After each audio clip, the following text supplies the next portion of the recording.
নমস্কার। গল্পসঙ্গীর গল্পের আসরে আপনাদের স্বাগত জানাই। আজ আপনাদের পড়ে শোনাব জীবনানন্দ দাশের লেখা গল্প বাসর ও বিচ্ছেদ।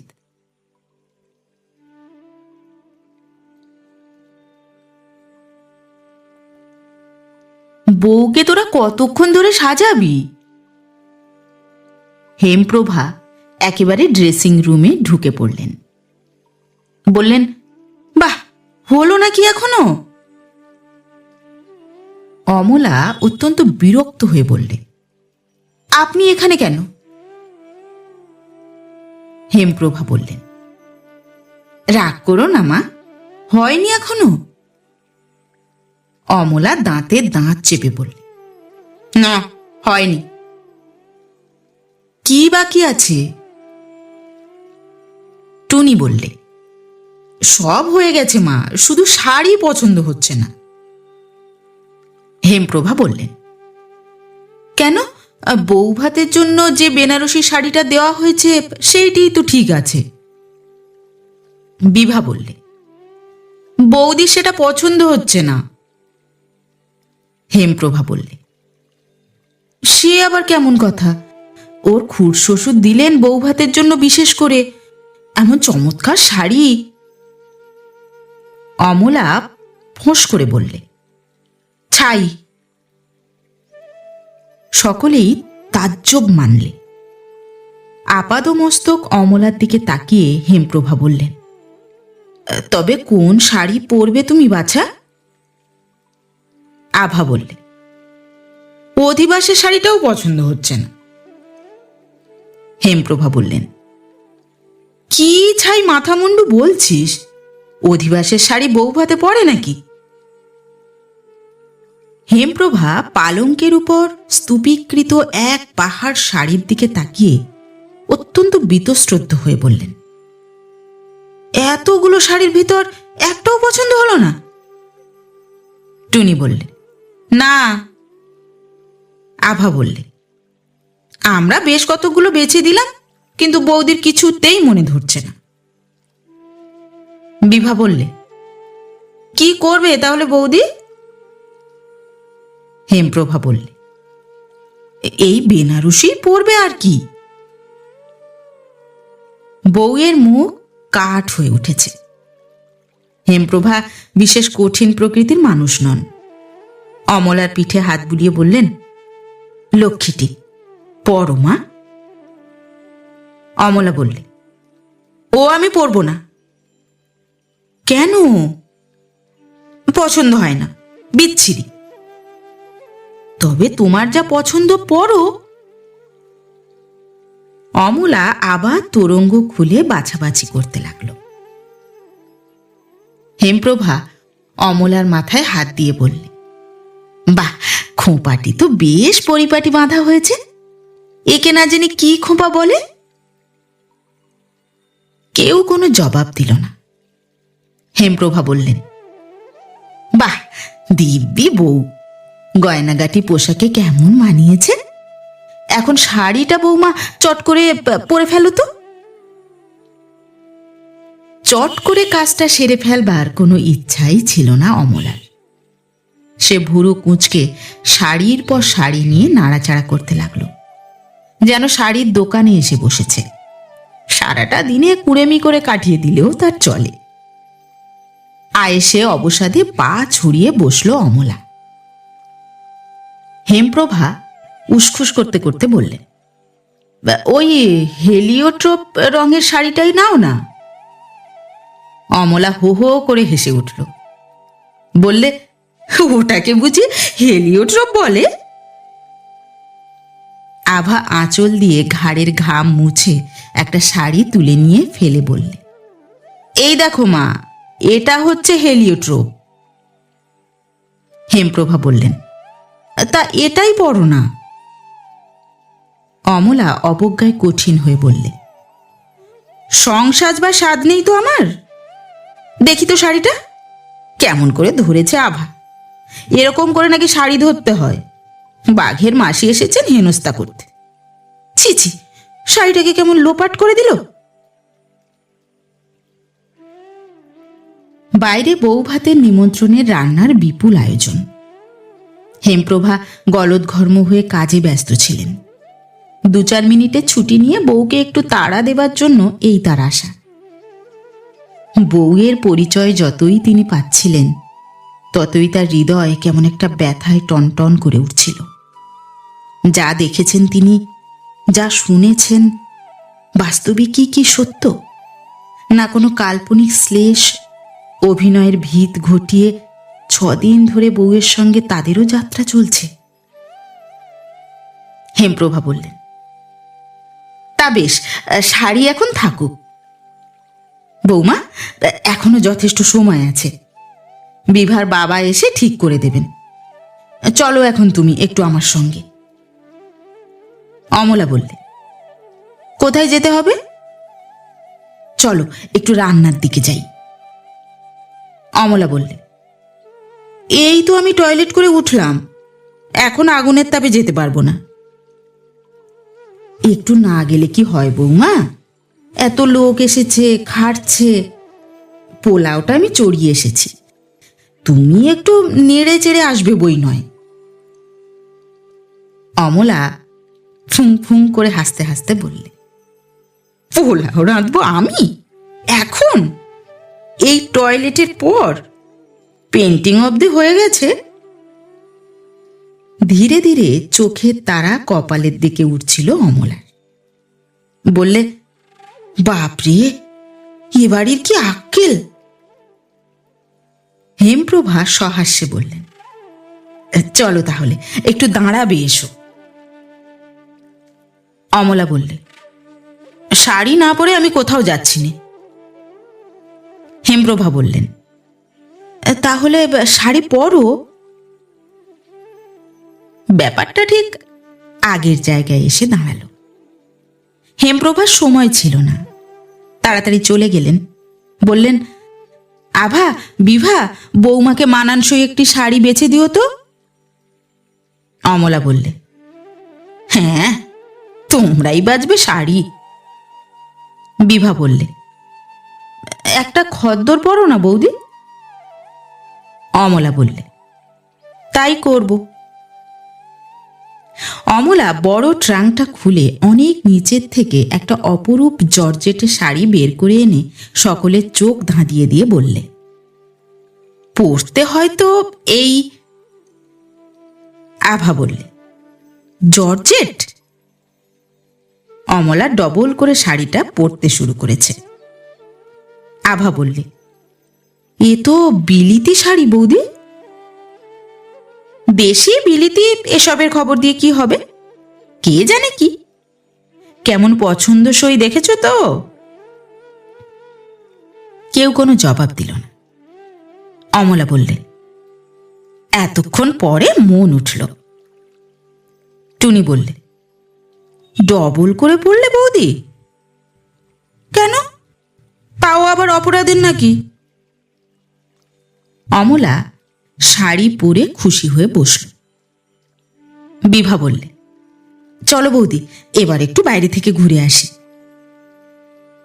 দরজার কাছে ডাক পড়ল, বৌমা। আভা বললে, কাকা নাকি? আসুন আসুন।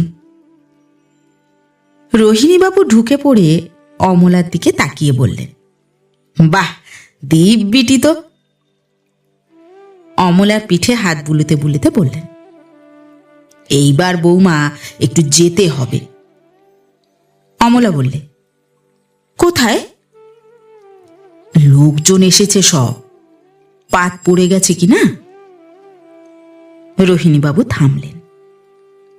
অমলা বললে, তাতে কি হয়েছে? রোহিণীবাবু বললেন, তোমাকে একটা কিছু পরিবেশন করতে হবে। অমলা বললে, ও আমি পারবো না। রোহিণীবাবু অবাক হয়ে বললেন, বলো কি তুমি? আমি সঙ্গে থাকবো? ও বাবা, পরিবেশন কোনো জন্মেও করিনি। খুড়শাশুড়ি এসেছিলেন, বললেন, এমন কি রাজরানীর ঘর থেকে এসেছো তুমি? রোহিণীবাবু কোমল গলায় বললেন, অন্তত রাজবাড়ির বধূ হয়ে তো আসনি বৌমা। যে বাড়িতে পড়েছ সেখানে এইটুকু তোমায় করতেই হবে। অমলা বললে, আমি পারবো না। রোহিণীবাবু বললেন, মিষ্টিটা দিও, শুধু মিষ্টিই দিও। অমলা ঘাড় নেড়ে বেঁকে দাঁড়ালো। রোহিণীবাবু বললেন, দুটো দুটো করে রসগোল্লা শুধু, আর কিছু না। সন্তোষের হাতে হাঁড়ি থাকবে, তার থেকে দুটো দুটো করে তুলে আমি এগিয়ে এগিয়ে পথ দেখিয়ে নিয়ে যাব। অমলা বললে, কেন মিছিমিছি বলছেন আপনি? আমি কোনোদিন করিও নি, পারবো না। প্রসাদ এলো। বললে, কি হয়েছে কাকা? মা আমাকে পাঠিয়ে দিলেন। রোহিণীবাবু বললেন, বউ ভাতে বৌমা পরিবেশন করবেন কিনা সে তোমরা স্বামী স্ত্রীতে বুঝে দেখো। আমার যা বলবার আমি বলেছি। প্রসাদ অমলার দিকে তাকালো। অমলা বললে, ভিতরে এসো। প্রসাদ বললে, ও বুঝি কিছু দিতে চায় না কাকা? রোহিণীবাবু অত্যন্ত বিরক্ত মুখে বললেন, না। প্রসাদ বললে, তা না দিতে চায় না দিল, দিতেই হবে এমন তো কথা নেই। খুড়িমা বললেন, তুমি এরকম বলো না প্রসাদ, বংশের তুমি একমাত্র ছেলে। অমলা ঠোঁট উল্টে বললে, ভরম সব, আজকাল তো কত মেয়ে সিঁদুরও দেয় না। সকলেই নিজেকে কলঙ্কিত বোধ করল। প্রসাদ একটু ব্যথিত হয়ে বললে, তোমরা আর এইখানে থেকে কি করবে কাকা? বয়স্করা চলে গেলেন, ছোটরাও চলে গেল। প্রসাদ বললে, সকলেই কি তোমার প্রতি বিরূপ হয়ে উঠবে অমলা? তুমি? অমলা বললে, শ্বশুর বাড়ির আদর ভালোবাসা দিয়ে আমি কি করব?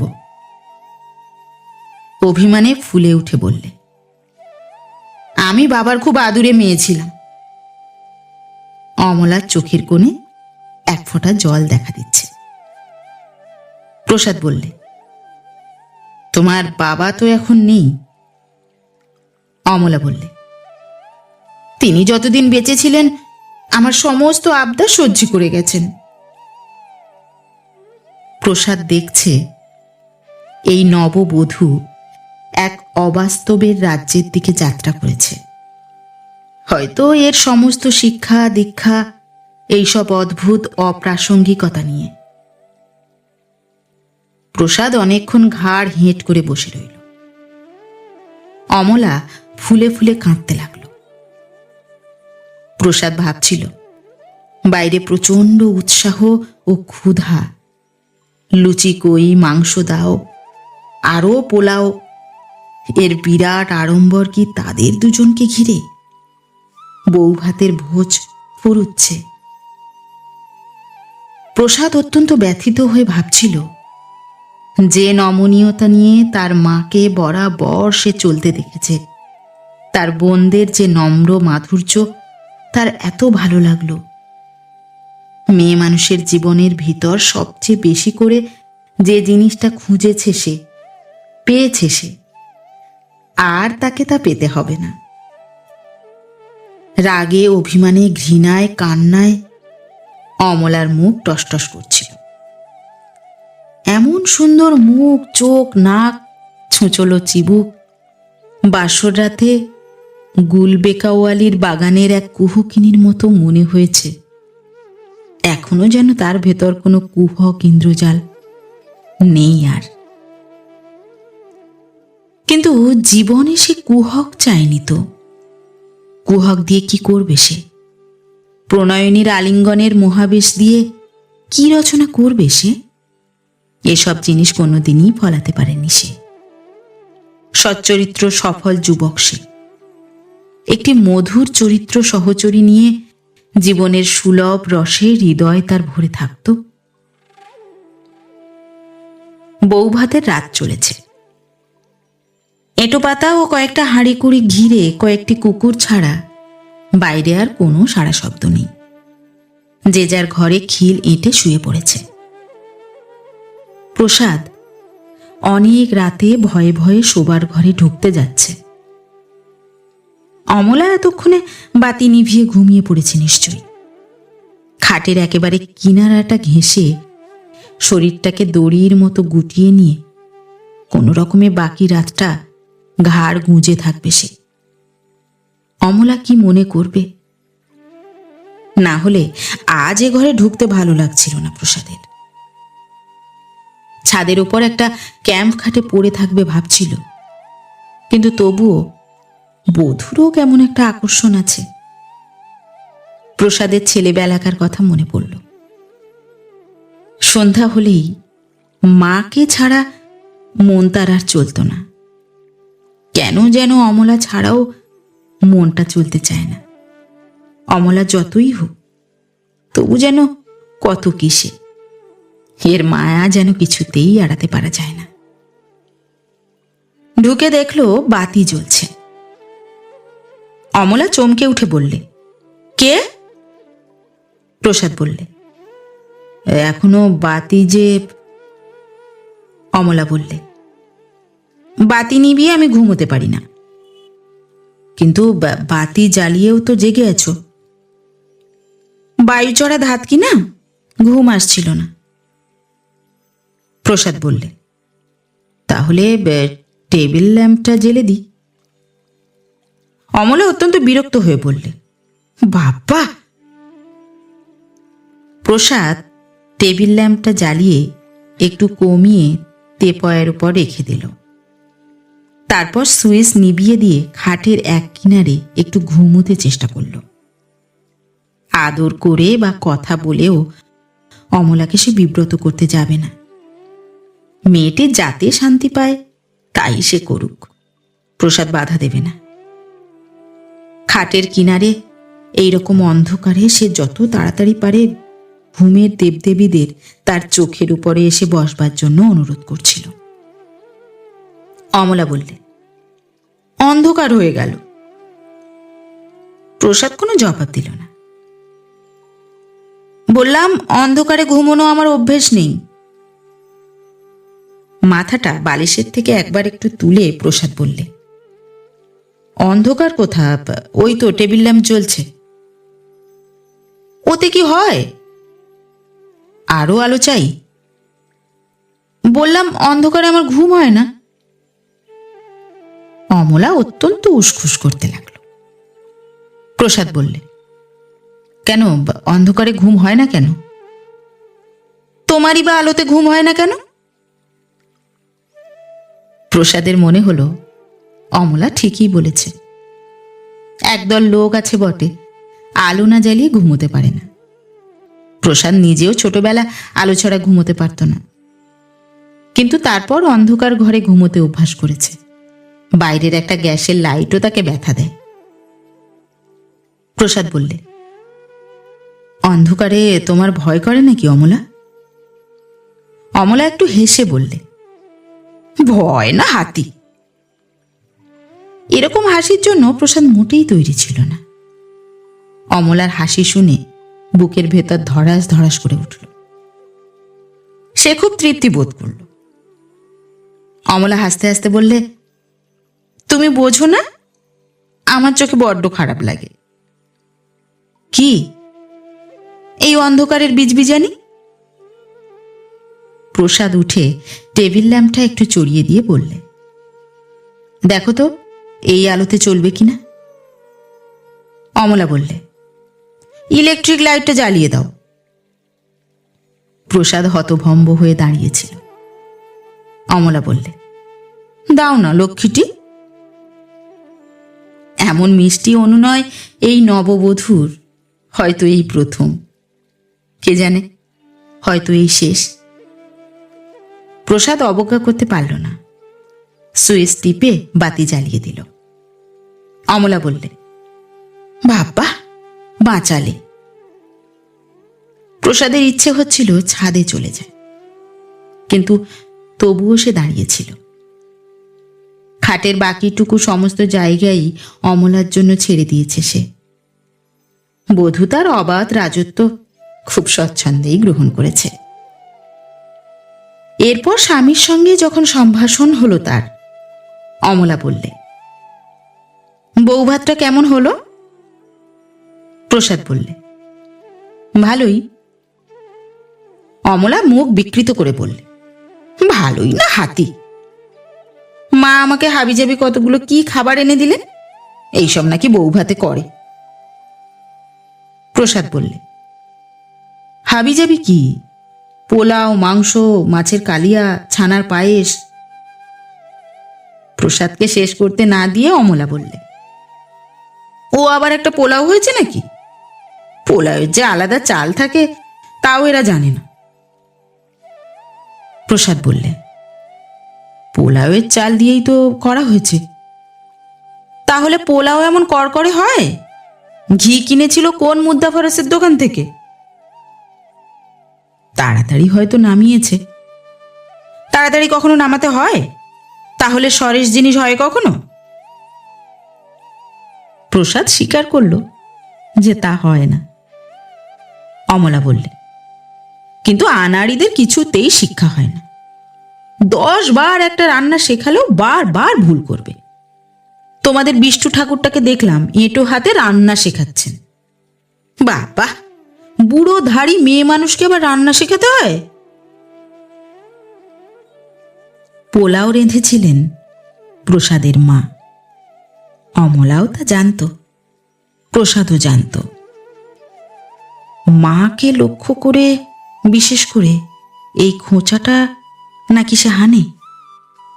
হয়তো তাই। কিন্তু প্রসাদ সেসব হজম করে ফেলতে চাইল। অনেকক্ষণ চুপ করে রইল প্রসাদ। এক আধ মুহূর্ত চুপ করে থেকে শুধু এইটুকু বলে প্রসাদ, তুমি তো তেতলার টেবিলের উপর বসে খেলে, কিন্তু যারা সারাদিন খাটল তাদের কি খুঁত হয়েছে একটু সহানুভূতির চোখে দেখতে পারো না অমলা? অমলা বললে, তাই তো।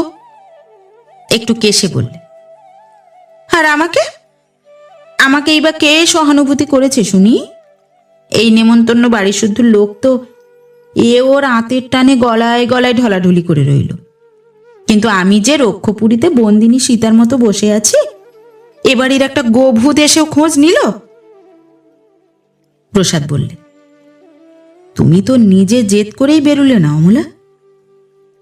আমি পরিবেশন করতে চাইনি, এই তো আমার অপরাধ। প্রসাদ এক মুহূর্ত চুপ করে রইল, পরে বললে, কিন্তু সবাই মিলে যখন সাধছিলেন তখন একবার বেরোনো উচিত ছিল না তোমার? অত্যন্ত বীতশ্রদ্ধ হয়ে অমলা বললে, সাধছিলেন? সাধছিলেন না ঘোড়ার ডিম? কে যেন একজনকে নিঃসহায় পেয়ে চেপে ধরা হলো সাধা, এর নাম সাদাসাদি? অনুরোধ? অমলার সমস্ত গা দিয়ে কেমন একটা রাগ বেরোচ্ছে। প্রসাদ বালিশে মুখ গুঁজে রইল। অমলা বললে, একা মেয়ে মানুষ তোমাদের বাড়ি এসেছি কিনা তাই বীরত্ব ফলানো হচ্ছিল। প্রসাদ চুপ করে রইল। বৌভাতে এই শাড়ি পরা যায় না, সেই শাড়ি পরা যায় না, এর বেনারসি পরতে হবে, তার খদ্দর পরতে হবে, একেবারে ঝালাপালা। প্রসাদ বললে, কোন শাড়ি পরেছিলে? কেন, জর্জেট? বিলেতি নয়? যাকগে বিলেতি, আমার যা ভালো লাগবে আমি তাই পরব। প্রসাদ বললে, তাই তো পরলে, তোমাকে অন্য কিছু তো পড়তে হয়নি। রেখে দাও, সবাই মিলে কি হয়রানি, ফোঁসফোঁসানি, সকলে আর আসেনি কেন? তাদের মনের মতো শাড়ি পরিনি কেন? একা মেয়ে মানুষ পেয়েছি কিনা, কিন্তু আমার সাথে লাগতে আসা মজাটা হাড়ে হাড়ে বুঝিয়ে দিয়েছি। প্রসাদ বললে, কাকে মজা বুঝিয়েছ অমলা? তোমার মাকে, বোনগুলোকে, খুড়োকে, খুড়িমাকে, আর ওই সন্তোষ চুয়ারটাকে? প্রসাদ হ্যাঁ হ্যাঁ করে একটু হাসবার চেষ্টা করলে। অমলা বললে, হতো আমার বাপের বাড়ি, দেখিয়ে দিতাম। প্রসাদ বললে, সারাদিন তুমি কি করেছো অমলা? জর্জেটের শাড়ি পরে ড্রেসিং রুমে বসে কাঁদলে শুধু? সে খোঁজ নিয়ে আর কি দরকার? আমি তো দেখলাম কাঁদতে কাঁদতেই জর্জেটের শাড়িটা খুলে ফেললে। তারপর কোন শাড়ি পরেছিলে? অমলা কোনো উত্তর দিল না। জর্জেটের শাড়ি খুললে কেন? বাহ, না হলে কুঁচকে যাবে না? যেতই বা কুঁচকে। বাহ, দামি শাড়িটা। কতই বা আর দাম? 400 টাকা। দেবে কিনে?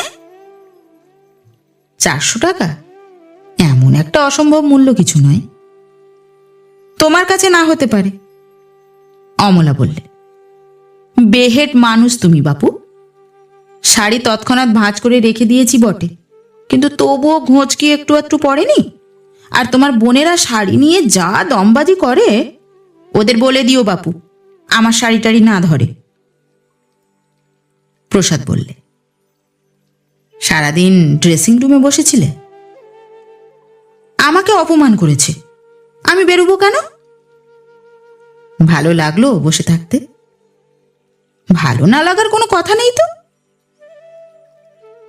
প্রসাদ একটা দীর্ঘশ্বাস ফেলে বললে, এমন করে কি নিজের আত্মাকে সাজা দেওয়া উচিত অমলা? অমলা বললে, সাজা কি? আমি খুব এনজয় করেছি। ড্রেসিং রুমে বসে থেকে? হ্যাঁ। প্রসাদ বললে, ঘরের খিল আটকে দিয়েছিলে বুঝি? হ্যাঁ। কেউ দৌড়ে ঘা দিয়েছিল? না। কেউ না? না। প্রসাদ বললে, সবাই ওদিকে ব্যস্ত ছিল কিনা? কিন্তু বাস্তবিক এমন একটা উৎসবের বাড়িতে তুমি একা বিমর্ষ হয়ে রইলে, জিনিসটা ভালো হলো না। তোমার ভালো লাগলো না, আমাদেরও অস্বস্তি বোধ হলো। ভেবে দেখো, তুমি আজ একটা সুন্দর দেশি শাড়ি পরে নম্র রমণীয় বধূ হয়ে বেরুলে কত ভালো লাগতো আমাদের, নিজেও কত ফুর্তি বোধ করতে। যারা নেমন্তন্নে এসেছিল তারাও কত তৃপ্তি পেত। অমলা বললে, সুন্দর দেশি শাড়ি? কেন, দেশি শাড়ি ছাড়া কি আর সুন্দর নেই? প্রসাদ বললে, আছে। অমলা বললে, তবে? প্রসাদ বললে, আমি মাঝে মাঝে বিলিতি হ্যাটকোট। অমলা অত্যন্ত প্রীত হয়ে বললে, তাহলে ওইসব ছাইপাশ বলছিলে? আমার একটুও ভালো লাগলো না। কেন? এইসব লোকজনের ভিড়, হইচই, ফেলা ছড়া, পয়সা নষ্ট, আমার দু চোখে সহ্য হয় না। প্রসাদ বললে, কি চাও তুমি? অমলা বললে, একটা আলাদা বাড়ি ভাড়া করতে পারো তুমি? সেখানে তুমি ছাড়া আর অতিরিক্ত কেউ থাকবে না, তোমার মা, খুড়িমা, কেউ না। প্রসাদ চুপ করেছিল। অমলা বললে, আর বললে না 400 টাকা দামের জর্জেটের শাড়ি? এমন একটা বেশি দাম কি আর? বললে না? প্রসাদের মুখ দিয়ে কোনো কথা বেরোল না। আমাকে কাল একটা কিনে দেবে? প্রসাদ বিব্রত হয়ে বললে, কালই? হ্যাঁ, তোমার কিনতে হবে না, আমি নিজে গিয়ে কিনে আনবো, টাকাটা শুধু আমার হাতে দেবে। খুব গভীর পরিতৃপ্তি বোধ করে এইবার অমলা খাটের উপরে উঠে বসল। তারপর আস্তে আস্তে খাট থেকে নেমে গিয়ে সুইচটা নিভিয়ে দিয়ে চলে আসে। প্রসাদ বললে, আলো নিভিয়ে দিলে যে? অমলা বললে, এতক্ষণ ঘুম পাচ্ছিল না বলে জ্বালিয়ে রেখেছিলাম, এখন বড্ড ঘুম পাচ্ছে, দেয়ালা করছিলাম এতক্ষণ। জানো, পেতনিরাই অন্ধকারে জেগে বেড়ায়, যক্ষিণীরা পরে ঘুমিয়ে। ফোঁস করে হেসে অমলা চোখ বুঝল। ঘুমোচ্ছ? ঘুমো। কথা বলো না, তুমি ছাদে সৌগে যাও। ছাদে কেন? একটা ইঁদুরের হাঁচিতে আমার ঘুম ভেঙে যায়। বুড়ো খোকার দেয়ালা আমার ভালো লাগে না, একটু নিরিবিলি ঘুমোতে চাই আমি। বলে দ্বিরুক্তি না করে দেওয়ালের দিকে শুলো। কিন্তু প্রসাদ ছাদে গেল কি না গেল সেটুকু ভ্রুক্ষেপ করবারও অবকাশ ছিল না অমলার। সত্যি সে অচেতনের মতন ঘুমোতে লাগলো। কিন্তু মাঝরাতে হঠাৎ জেগে উঠে প্রসাদকে দেখে সে যদি অস্বস্তি বোধ করে, এই ভাবনায় সংকুচিত হয়ে ধীরে ছাদের দিকে চলে গেল যুবকটি।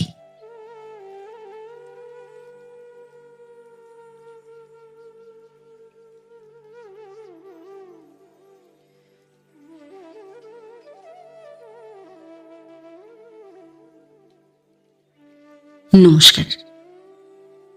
নতুন একটি গল্প নিয়ে খুব শিগগির ফিরে আসছি। ততক্ষণ সবাই ভালো থাকবেন, সুস্থ থাকবেন। গল্প পাঠ কেমন লাগলো অবশ্যই কমেন্ট করে জানাবেন, এবং ভিন্ন ভিন্ন স্বাদের অডিও স্টোরি শোনার জন্য অবশ্যই চ্যানেলটি সাবস্ক্রাইব করবেন। ধন্যবাদ।